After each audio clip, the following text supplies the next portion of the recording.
Second ODI between Pakistan and South Africa has completed, and Pakistan, third time in a row, has won a ODI series away from home.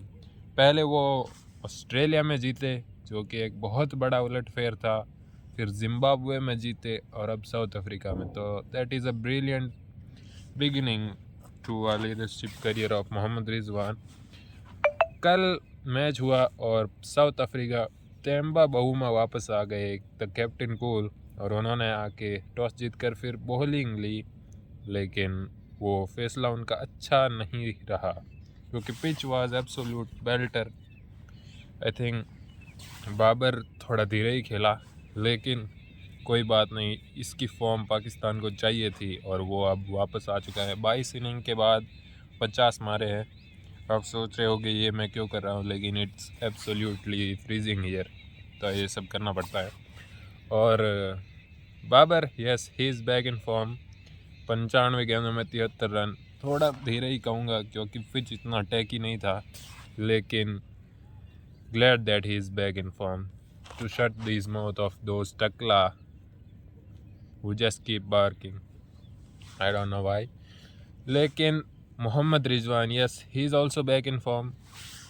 80 run बनाए 82 गेंदों में, बहुत अच्छी पारी। पहले तो वो भी थोड़ा धीरे ही था, लेकिन बाद में बहुत बढ़िया एक्सेलरेट किया।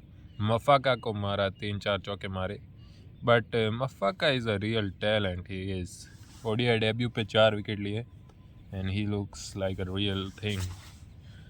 फिर पहले शुरू से बात करेंगे, फिर से अब्दुल्ला शफीक डक पे आउट हुआ।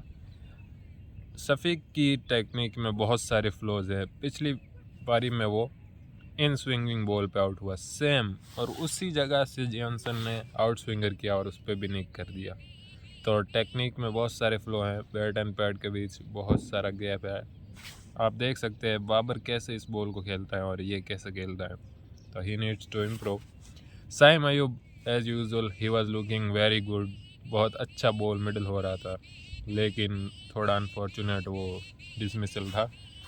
उसके बाद तो रिजबार duo back at it again, tuk tuk academy ही मैं कहूँगा, क्योंकि थोड़े ज़्यादा ही धीरे खेले लेकिन फाउंडेशन अच्छा ले किया। और उसके बाद सलमान अली आगा और कामी गुलाम, थोड़ा सा मैं सरप्राइज़ था कि कामरान गुलाम सलमान अली आगा के बाद आया, लेकिन भाई साहब बहुत बढ़िया बैटिंग की। मैं तो सोच रहा था कि ये एक एंकर हैं, लेकिन he played like a power hitter and finishes the game for Pakistan really well. Pakistan फिर 329 पहुंच गया। शाहीन ने कुछ मारे, हारिस रऊफ ने एक बहुत अच्छा शॉट मारा छक्का, अबरार ने, इसके चलते 329 पहुंच गए और पाकिस्तान बहुत ही कमांडिंग टोटल पे चली गई। उसके बाद शुरुआत फिर से वही, Shaheen and Naseem were off the mark, but Temba Bavuma को आउट किया नसीम ने, लेकिन शुरुआत में अभी वो अनप्लेबल डिलीवरीज ये नहीं मार रहे जो पहले मारा करते थे। लेकिन उसके बाद सलमान अली आगा फिर से विकेट लिया। आज वो थोड़ा अटैक करने की कोशिश भी कर रहे थे, लेकिन ही बॉल्ड रियली वेल। और हारिस रऊफ विकेट नहीं मिला, लेकिन बॉलिंग तो अच्छी ही की। और शाहीन भाई क्या यॉर्कर मारी आज। फैक्लुक वायो और यानसन कुछ पता ही नहीं था उनको, और एक्सलेंट बॉलिंग। पहला स्पेल में 4 ओवर में 29 रन थे और फिर 8 ओवर में शायद 47 पे 4 तक फिनिश किया। तो I think he is a real superstar of this Pakistan bowling unit. मुझे तो बहुत शॉकिंग है कि ये टेस्ट टीम में नहीं है। आई डोंट नो वाई इसको रेस्ट दिया है चैम्पियंस ट्रॉफी के लिए, लेकिन कल तो खबरें आ रही कि ये बांग्लादेश प्रीमियर लीग में खेलने वाला है जब तक ये टेस्ट चलेंगे। तो आई डोंट नो कि रेस्ट है या ड्रॉप किया है। साउथ अफ्रीका में ड्रॉप तो नहीं करना चाहिए यार, लेकिन अब देखते हैं। उसके बाद south Africa class and he played really well like the first ODI. 97 unlucky था, 100 हो जाना चाहिए था, डिज़र्विंग था, लेकिन उसके अलावा तो कुछ ज़्यादा किए नहीं।